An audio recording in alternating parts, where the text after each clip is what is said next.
The massive Council ship emerged from hyperspace near Jupiter, its crystalline hull gleaming in the distant sunlight.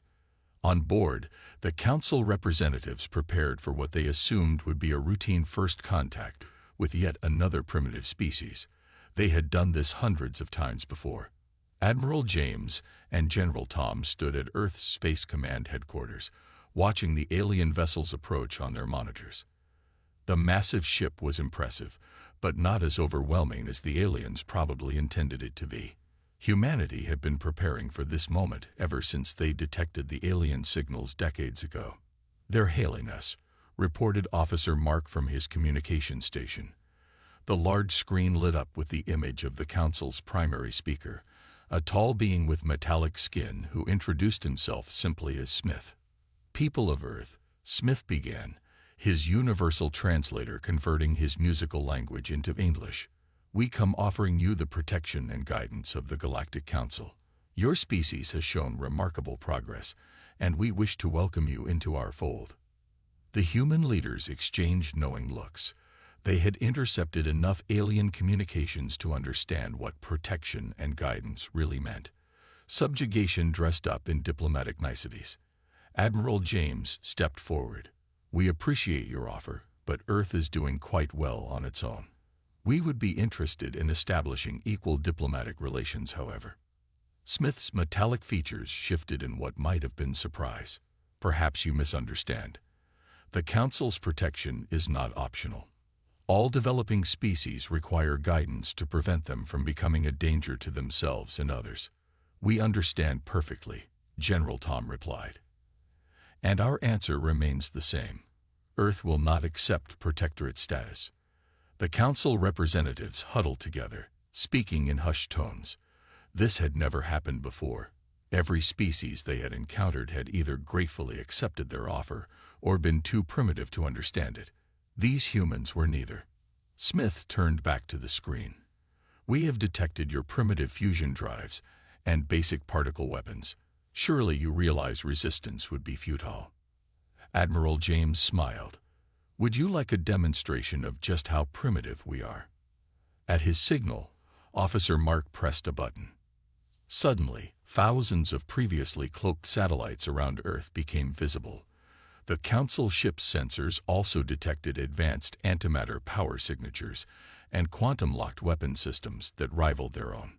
"Impossible," Smith exclaimed. "Your species is barely 1,000 years into its space age. You cannot have developed these technologies independently." "We did," General Tom stated simply, "and we have more surprises if you care to test us." The Council ship's sensors detected additional anomalies. Artificial gravity wells, space-time distortion fields, and energy signatures they couldn't even classify.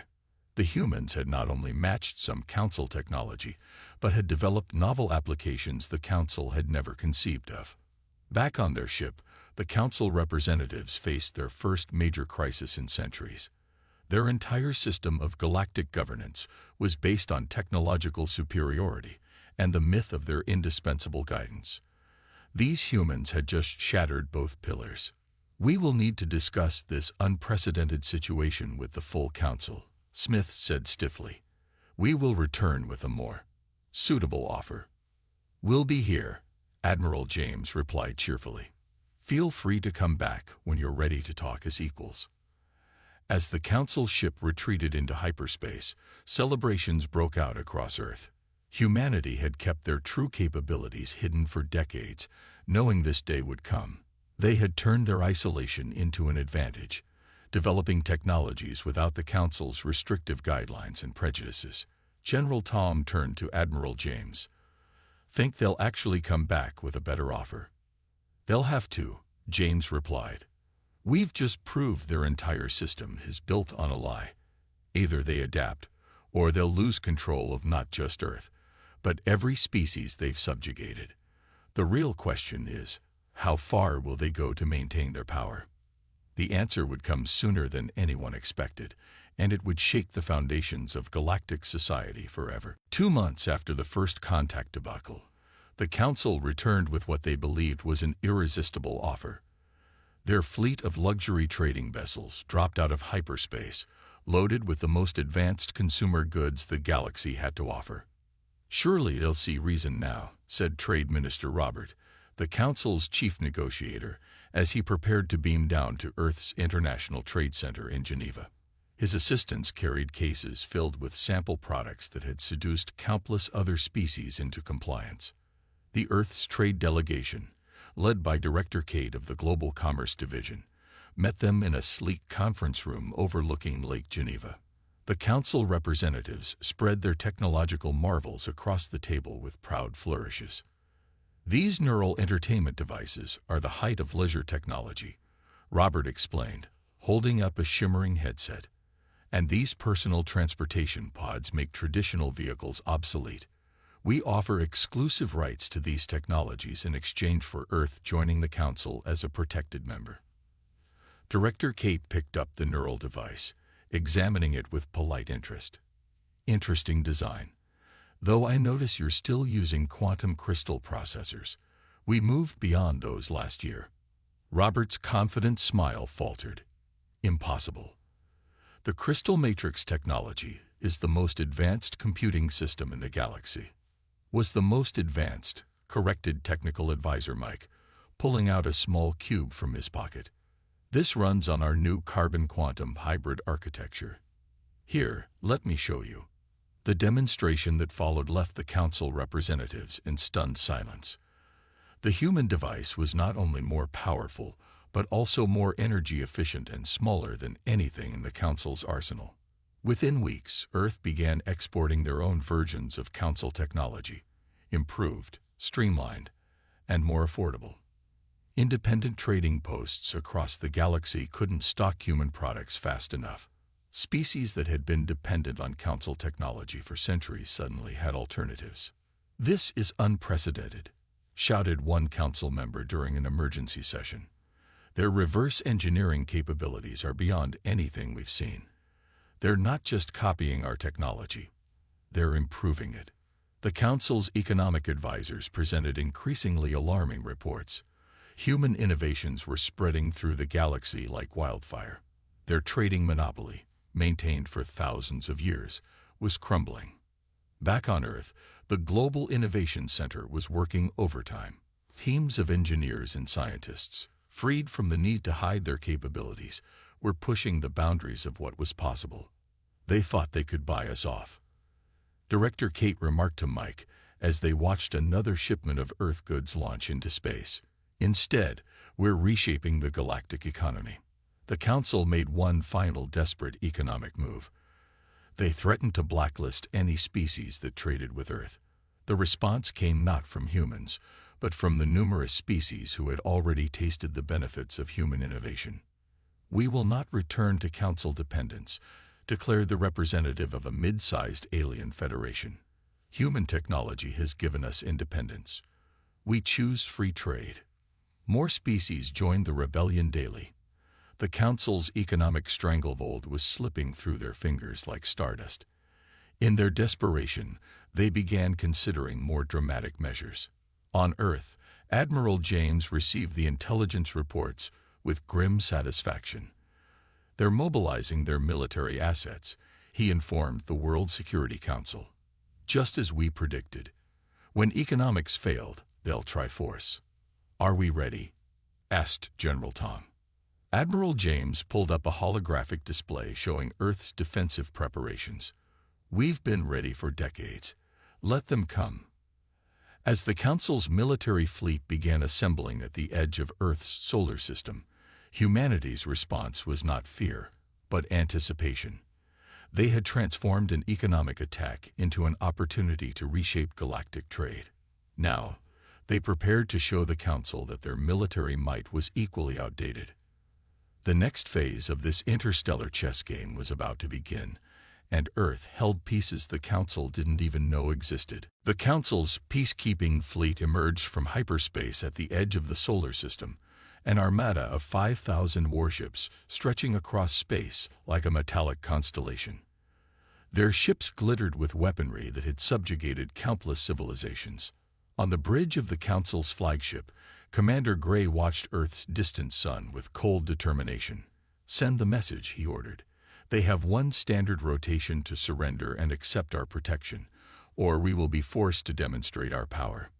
In Earth's orbital command center, Admiral James received the transmission with an almost bored expression.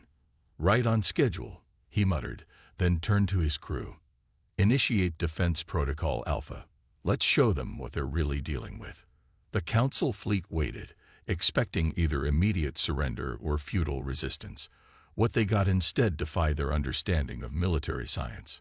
First came the drones. Millions of them, each smaller than a fighter craft, but swarming with artificial intelligence that made them move like a coordinated cosmic dance. They surrounded the Council fleet in perfect geometric patterns. "Primitive automated units," scoffed Commander Gray. "Open fire and destroy these toys." The Council ships fired their energy weapons, but the drones simply weren't there anymore. They moved with impossible precision, predicting the attacks before they happened. The AI controlling them was processing combat data faster than organic minds could think. Then Earth revealed its next surprise. Massive rings of energy began forming throughout the solar system, creating artificial gravity wells that disrupted the Council ships' formation. Their carefully planned attack positions became a chaotic scramble for stability. "Impossible," shouted Gray as his flagship lurched sideways. "Their gravitational technology was minimal just decades ago."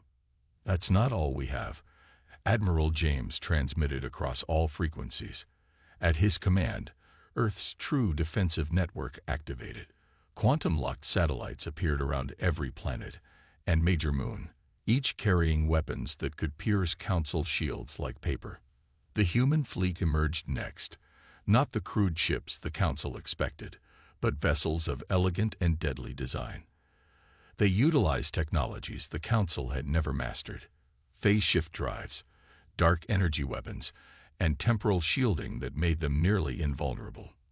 "This is your only warning," Admiral James announced to the Council fleet. "You are in violation of sovereign space. Withdraw immediately." Commander Gray's face twisted with rage. "You dare threaten the Council? We have ruled space for 10,000 years. "Then perhaps it's time for a change," James replied calmly. Final warning. Gray ordered his ships to attack.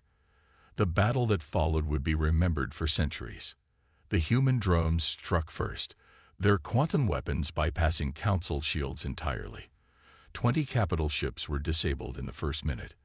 The Council's return fire hit nothing but empty space as human vessels phased in and out of normal spacetime. Earth's defensive grid activated next, creating a web of overlapping fields that trapped Council ships in bubbles of altered spacetime. Their mighty engines were useless against physics itself. "Status report," Gray demanded as his flagship shuddered under another attack. "We've lost 30% of the fleet," his officer reported in shock. "Their technology. It's beyond anything we've encountered. We can't even understand how some of their weapons work." The battle lasted less than an hour. When it ended, the mighty Council fleet retreated in disarray, leaving behind hundreds of disabled ships and shattered pride. In the aftermath, Admiral James addressed the World Security Council. "They'll be back," he warned. "This was just a test to probe our capabilities." "Did we show them enough to make them think twice?" General Tom asked. "We showed them exactly what we planned to. Enough to prove we can defend ourselves, but not enough to reveal our full capabilities." James smiled grimly. "The real war hasn't started yet. But when it does, they'll discover that humanity has been preparing for this fight since we first looked up at the stars and knew we weren't alone." As the Council fleet limped home in defeat, one thing became clear to both sides. The galaxy would never be the same again. The Council's grand chamber buzzed with tension as representatives from 1,000 worlds gathered for an emergency session. Their military defeat had forced them to try a different approach: propaganda and diplomatic isolation. "Earth is a threat to galactic stability," declared High Speaker Bill, his voice echoing through the vast hall. "They develop weapons without oversight, spread dangerous technologies, and refuse our benevolent guidance. We must unite against this chaos. In Earth's global diplomatic center, Ambassador Jack watched the broadcast with a knowing smile. Beside him, his team analyzed the real-time reactions from various species representatives. "Look at their body language," noted diplomatic analyst Mary, pointing to several alien delegates. "They're not buying the Council's story anymore. Not after seeing our technological advances." The Council's plan was simple but desperate: paint humanity as dangerous upstarts who would destroy the galaxy's peace. They launched a massive propaganda campaign across all settled worlds, spreading tales of human aggression and warnings about Earth's unstable nature. But humanity had prepared for this too. Ambassador Jack initiated what they called Operation Truth, a series of open diplomatic channels to every species in the galaxy. Earth began broadcasting unedited footage of their civilization, their art, their music, their scientific achievements, and most importantly, their peaceful cooperation with any species willing to treat them as equals. "We don't seek to rule," Jack explained in a galaxy-wide transmission. "We seek partnership, equal exchange of ideas, freedom for all species to develop without interference." The Council's unity began cracking. First came the smaller species, those who had always resented Council control. The traders of the Outer Rim, represented by Ambassador David, were the first to publicly ally with Earth. "Humans have shown us respect," David announced. "They share technology freely and ask only fair trade in return. Why should we fear them?"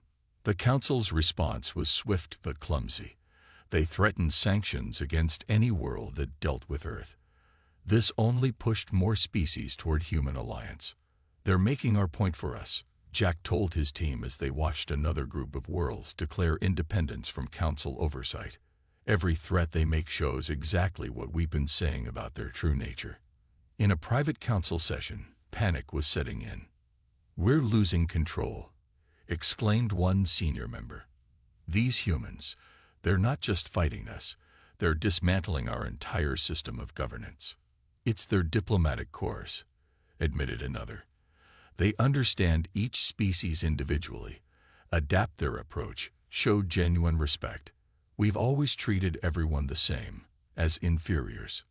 Earth's diplomatic victories accelerated. They helped negotiate trade deals between former rival species, mediated territorial disputes, and shared technological advances that helped developing worlds. Every success story became ammunition against Council propaganda. The turning point came when the ancient worlds, the Council's oldest members besides the founding species, began secret talks with Earth. "Your civilization is young," their representative told Ambassador Jack, "but you understand something we forgot long ago. True strength comes from lifting others up, not holding them down." In the Council chamber, the mood shifted from anger to fear. Their carefully constructed hierarchy was collapsing, not through force, but through human diplomatic skill. "We should have seen this coming," High Speaker Bill admitted privately. "Their weapons weren't their most dangerous asset. It's their ability to build genuine alliances." Back on Earth, Jack reviewed the day's diplomatic progress with his team. The Council's diplomatic isolation strategy has backfired completely. More than half the galaxy now either supports us or remains neutral. "What's their next move?" Mary asked. "Their hardliners will push for direct action," Jack replied. "They'd rather risk everything than admit their time is over. That's when we'll see who really stands with us." As if confirming his words, reports began coming in of Council military forces mobilizing near their remaining loyal worlds.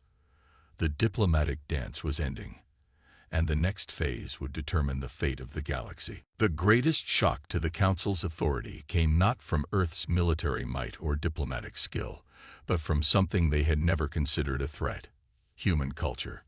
In a dimly lit underground club on a Council core world, young aliens gathered secretly to watch smuggled human entertainment. Today's feature was a classical Earth movie about humanity's first steps into space. "They dream so big," whispered one young alien to another. "Their stories are about hope and achievement, not just following rules." The Council had failed to stop the flood of human media spreading across the galaxy. Music, art, literature, films, they flowed through countless channels, impossible to contain. Each piece carried dangerous ideas, individual freedom, questioning authority, innovation. On the Council's capital planet, Cultural Minister Paul faced a crisis. "These human stories are poisoning the minds of our youth," he declared in an emergency meeting. "They're asking questions we can't answer." The revolution started small. Alien teenagers began adopting human fashions, wearing Earth-style clothing, decorating their living spaces with human art. But it quickly grew into something more profound. "Why do we need the Council's permission to develop new technology?" asked a young scientist in a viral video. "Humans prove we can progress faster without their restrictions." Earth's Cultural Exchange Center, led by Director Helen, watched these developments with satisfaction. "We're not just sharing entertainment," she explained to her team. "We're sharing ideas, dreams, possibilities." The impact was most visible in education. Young aliens began demanding to learn about human scientific methods, Earth's philosophical traditions, and humanity's trial-and-error approach to progress. Underground schools teaching human thinking appeared across Council space. In response, the Council banned all human cultural products. The ban backfired spectacularly. "Have they forgotten how young beings think?" laughed Professor Tom, Earth's leading xenosociologist. "Tell them something's forbidden, and they want it even more." The Council's own media became a joke among the younger generations. Their carefully crafted programs about harmony through obedience seemed dull and artificial compared to human stories of adventure and discovery. Even Council species art began to change. Traditional forms celebrating stability and order gave way to experimental works inspired by human creativity. Galleries showing Earth-influenced art drew huge crowds despite official disapproval. "Look at this," Director Helen said, showing her team a holographic display of alien social media. "They're not just copying us. They're creating something new by blending their traditions with our ideas." The Council faced a devastating realization. They had lost the next generation. Their own children and grandchildren were embracing human values of independence, innovation, and individual expression. In a secure bunker deep beneath Geneva, Earth's cultural advisors met to assess their progress. "The Council can't stop this," Helen reported. "Their young people are asking why they can't have the same freedoms humans enjoy, why their species need protection when humans thrive independently." But the Cultural Revolution's most powerful weapon was hope.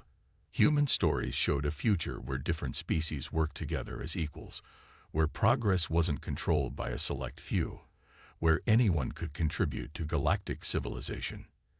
"We never planned this," admitted Ambassador Jack during a private meeting. "We just shared who we are, and it resonated across species barriers." The Council made one final attempt to regain control. They produced elaborate media, showing the chaos that would result from abandoning their guidance. But their audience had changed. "Look how they fear us thinking for ourselves," commented a popular alien social media star. "Perhaps it's time we did more of that." As protests spread across Council worlds, Earth continued broadcasting. Every transmission carried the same subtle message: another way was possible. "The Cultural Revolution has succeeded beyond our wildest expectations," Helen told Earth's leadership. "But it also means the Council's hardliners will become desperate. They're losing not just their authority, but their entire way of life." She was right. As the Council's cultural control crumbled, its military faction prepared for one final, desperate attempt to maintain power. The galaxy was about to discover just how far they would go to preserve their dominion. The Council's military hardliners seized control in a desperate midnight coup. Led by Supreme Commander Steve, they launched what they called Operation Restore Order, the largest military mobilization in galactic history. "All species will submit or face extinction," Steve announced across all frequencies. "The natural order must be preserved, no matter the cost." 10,000 warships appeared simultaneously across human-allied space.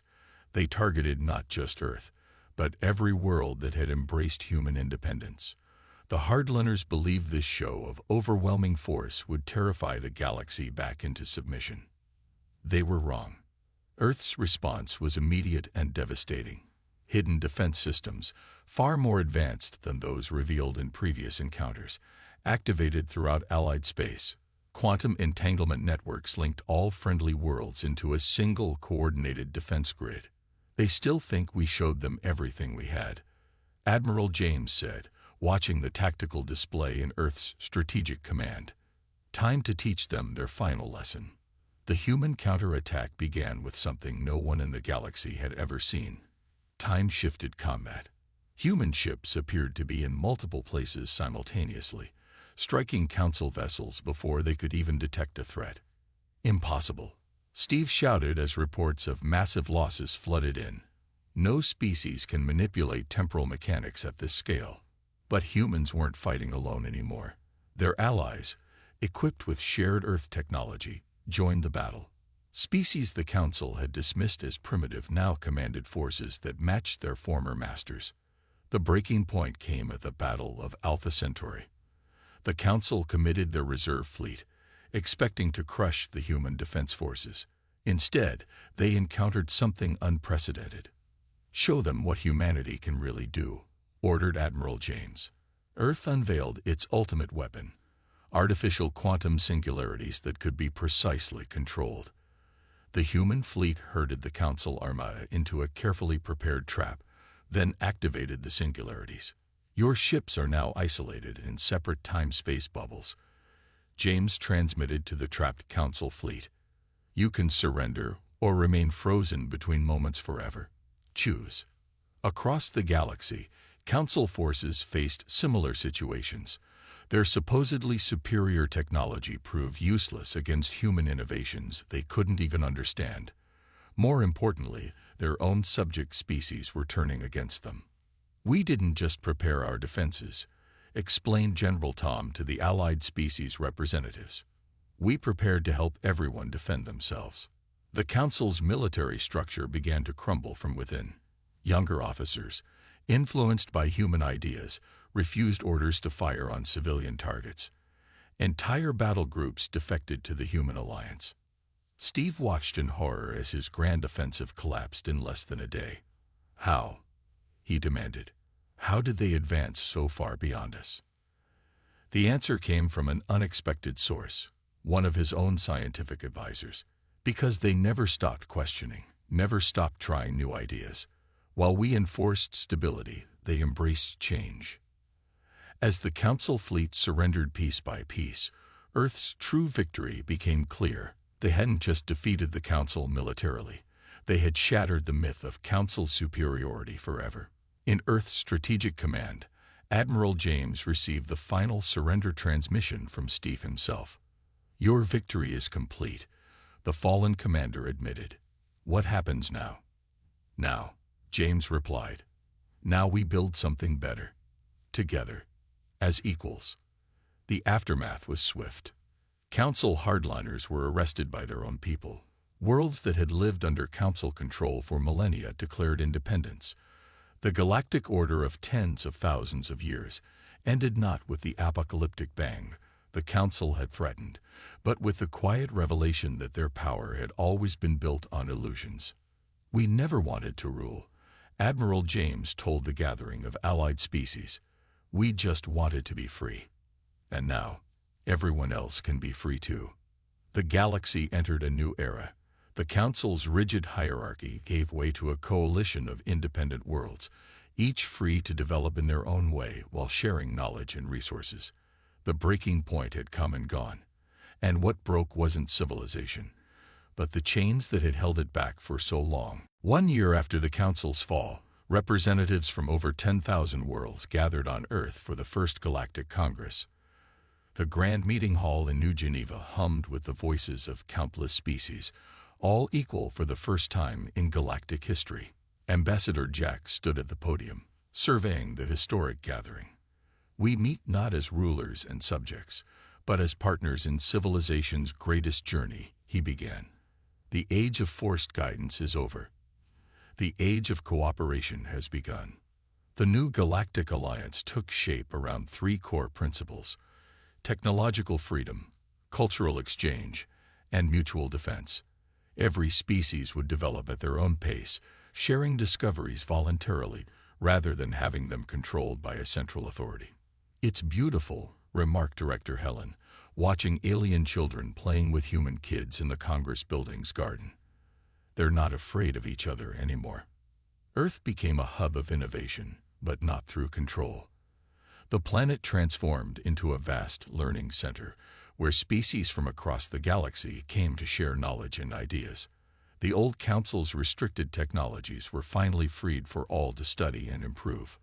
"Look at this," Professor Tom exclaimed, examining a new hybrid technology created by three different species working together. They combined their unique perspectives to create something none of us could have developed alone. The former council worlds adapted remarkably well to their new freedom. Without artificial restrictions, their development accelerated dramatically. Some surpassed Earth in certain fields, contributing their own innovations to the galactic community. "That's exactly what we hoped for," Admiral James told the World Security Council. "True strength comes from diversity, not uniformity."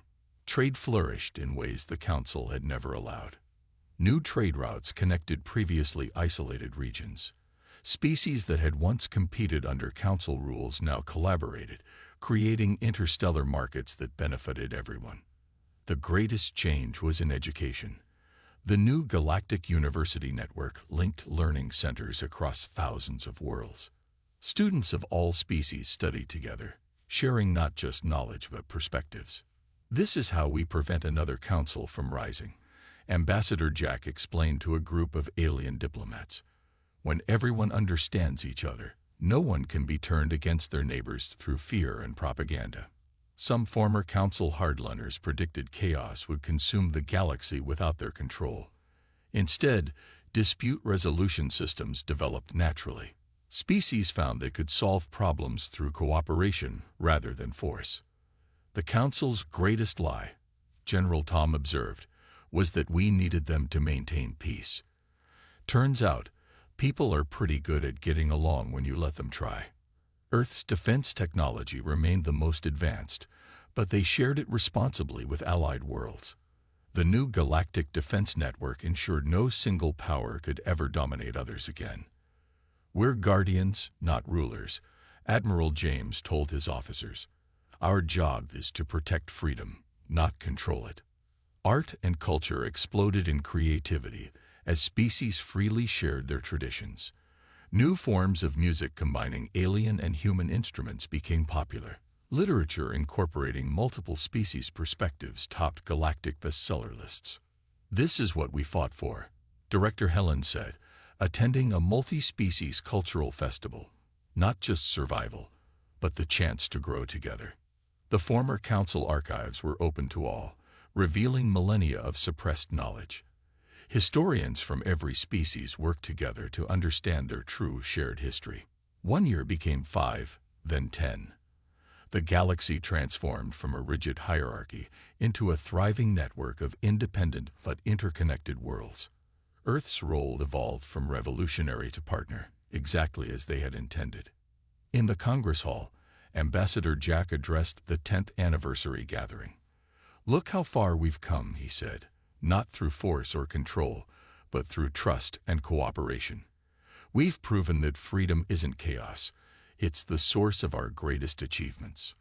The galaxy had entered a new golden age. Not perfect, but free. Not controlled, but coordinated. Not ruled by fear, but guided by hope. And in the great dance of civilizations, humanity had found its true role, not as conquerors or subjects, but as catalysts for change, partners in progress, and guardians of liberty. The stars had never shined brighter.